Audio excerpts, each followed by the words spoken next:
JNU. Let's talk about JNU. जिस जगह ने हमें बनाया, JNU. So best thing about JNU is कि JNU में आपका रोला इस बात से नहीं कि आपने घड़ी कौन सी पहनी है, आपके कपड़े किस ब्रांड के हैं, आपके पापा कौन, तुमको क्या आता है, तुमने पढ़ा क्या है, तुम बातें कैसी करते हो, तुम्हारे रेफरेंसेस क्या हैं. जैसे अभी जामिया में प्रोफेसर हैं, हमारे सीनियर थे अरविंद सर, ब्रह्मपुत्रा में मिले थे मुझे, ब्रह्मपुत्रा हॉस्टल का नाम है, वहाँ से PhD स्कॉलर जाते हैं. तो अगर आपने ब्रह्मपुत्रा हॉस्टल के बाहर की चाय की दुकानों पे बैठ के बाबागिरी कर ली, मतलब वहाँ बैठे आप बोल रहे हो 10 लोग सुन रहे हैं, इसका मतलब बाबा मतलब वहाँ फैंटम आदमी. हाँ, तो ये सारे सीनियर बैठा करते थे, हम तो MPhil में थे, ये लोग PhD वगैरह में थे. अद्भुत ज्ञान. वो गेल ऑम्वेट के हवाले से बाबा साहब अम्बेडकर की बात कर रहे हैं, फिर किसी हो सकता है फ्रेंच फिल्म की बात करने लगे, फिर हो सकता है वो भोजपुरी के किसी गाने की बात करने लगे, फिर वो तमिलनाडु, वो स्टूडेंट पॉलिटिक्स में भी थे तो वो आईसा की पॉलिटिक्स करते थे. तो ये लोग जितने स्टूडेंट पॉलिटिक्स में एक्टिव थे, कार्डर थे, मैं किसी ऑर्गेनाइजेशन में नहीं था, पर ये जो लोग थे इनके फिर ग्रुप और बड़े हो जाते थे, क्योंकि उस ऑर्गेनाइजेशन में अलग अलग जगहों के लोग हैं और उनके साथ आप क्लोजली काम कर रहे हो. अगर कोई अखिल भारतीय विद्यार्थी परिषद कर रहा है तो उसका कोई एक महाराष्ट्र का दोस्त हो जाएगा, एक वैसा, तो उनको और ज़्यादा एक्सपोजर मिलता था क्योंकि वो कार्डर थे, एक्टिविस्ट थे, और जो बातें करते थे वो अद्भुत होती थी. JNU जाते ही आपको जो पहली चीज़ समझ में आती है वो ये है कि बॉस पढ़ाई करो, पढ़ाई करने पे ही इज्जत मिलेगी, यहाँ बाकी किसी बात की कोई टौर नहीं है. और वहाँ पढ़ाई का सिस्टम भी ऐसा है कि आपको अपने सेमिनार पेपर लिखने होते हैं, प्रेजेंट करने होते हैं, डिफेंड करने होते हैं. Every semester, every subject, this is mandatory. तो आपने पेपर लिखा, अब आप पढ़ रहे हो पोडियम पे जाके और सामने आपके क्लासमेट्स बैठे हैं और कोई आ गया तो वो भी, and now they are asking you questions and teacher is also. तो ये बहुत इंपॉर्टेंट लर्निंग है जो JNU आपको सिखाता है.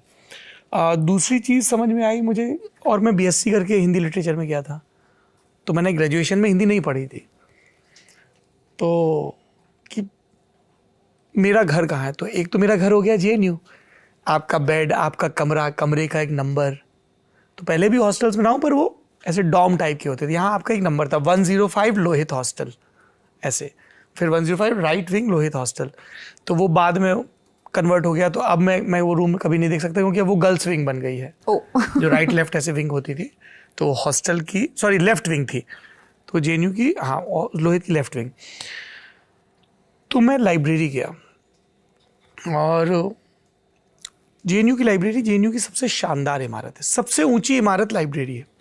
और मुझे ऐसा लगता है, देखिए मैं पहले एपिसोड में अल्ट्राटेक का जिक्र कर रहा था कि उन्होंने बताया, तो जब भी मैं ऐसे इमारतों की बात करता हूँ तो मुझे वो अल्ट्राटेक के दोस्तों की बताई सीख याद आ जाती है, और वो हमारे इस बातचीत के पार्टनर भी हैं.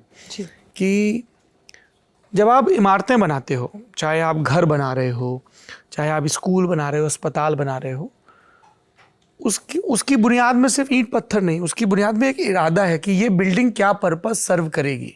हम घर बनाते हैं क्योंकि घर हमें पहचान देता है कि हमने पूछा आपका घर कहाँ है, तो जी मेरा घर फलाने शहर में ढिकाने मोहल्ले में है. वो जो नीला गेट है ना, जिसके ऊपर वो 3 वो फूल लगे वाले पेड़ लगे, वो मेरा घर है. तो घर आपको एक सोशल स्टैंडिंग. पर ये जो पब्लिक वाली चीज़ें हैं, ये क्या देती हैं, ये हज़ारों लाखों लोगों को अपना घर देती है, पर्पस देती है. मतलब मुझे लगता है हर शहर में सबसे बड़ी इमारत लाइब्रेरी होनी चाहिए, सबसे खुला खेल का मैदान होना चाहिए. बॉस्टन में वाइडनर लाइब्रेरी है, ज़मीन के नीचे 10 तल हैं. न्यूयॉर्क पब्लिक लाइब्रेरी बहुत कमाल की है. तो JNU की लाइब्रेरी सबसे ऊंची, और एक स्टूडेंट को 6 टिकट मिलते थे, मतलब आप एक बार में 6 किताबें इशू कर सकते हो. और जो शुरू में पढ़ाया जा रहा था वो मुझे ज़्यादा समझ में नहीं आता था, और ज़्यादा क्लासेस भी नहीं होती, 2 या 3, बहुत ज़्यादा हुई तो 3 क्लासेस दिन की. MA में एक वो स्वच्छंदता रहती थी. और पहली बार ये था कि नॉवेल पढ़ने पर कोई आपको डांट नहीं सकता है कि नॉवेल क्यों पढ़ रहे हो, क्योंकि आप तो लिटरेचर के स्टूडेंट हो, नॉवेल लिटरेचर है. और मुझे बाकी चीज़ें समझ में नहीं आती थी जो हिंदी में, और पोएटिक्स, ड्रामेटिक्स, ये सब चीज़ें ज़्यादा इंटरेस्ट भी नहीं था. मेरा था कहानियाँ पढ़नी है, तो मैं जाता था 6 नॉवेल इशू करा के लाता था. ठीक, क्लास जो अटेंड की दोस्तों के साथ घूम घाम के बकर की, रूम में आया और ऐसे क्रॉस लेग करके ऐसे बैठा और नॉवेल पढ़ने शुरू किए. 6 कंप्लीट हुए फिर गया, और ये हफ्ते में 2 बार हो जाता था कि एकदम दे धड़ाधड़ साहब उपन्यास पढ़वा लो। तो एकदम वो अद्भुत जगह थी। So libraries are my home. So JNU is my home. It gave me identity, it gave me the virtue value कि बेटा पढ़ाई करो और उसके बारे में बात करो, पूरी ह्यूमिलिटी के साथ करो। क्योंकि आप ढाबे पे बहस कर रहे हो, आपको नहीं पता कि 4 ऐसे पत्थर पड़े हुए हैं शिलाखंड, उस पर बैठे आप गप्पे मार रहे हो। आपको नहीं पता कि बगल में जो 4 शिलाखंड बैठे हैं उसमें कौन बाबा आदमी बैठा हुआ है। हो सकता है वो पोस्ट डॉक कर रहा हो उस सब्जेक्ट पे और वो आके आपको करेक्ट कर दे या 4 चीज़ें जोड़ दे। तो आपको JNU में हमेशा इस बात की गुंजाइश रखनी होती है कि यार मुझे करेक्ट किया जा सकता है। And the best part is कि किसी भी चीज़ के साथ ईश्वर, आस्था, परिवार क्रिटिकली इंगेज किया जा सकता है।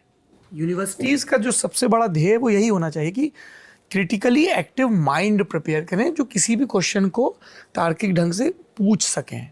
कि ये नहीं अरे साहब इस पे सवाल नहीं पूछना, उस पे नहीं पूछना, हर चीज़ पे आप प्रश्नाकुलता ही हमें यहाँ तक लेके आए। घर एक मौका एक, इसलिए सीमेंट भी देश का नंबर 1 अल्ट्राटेक।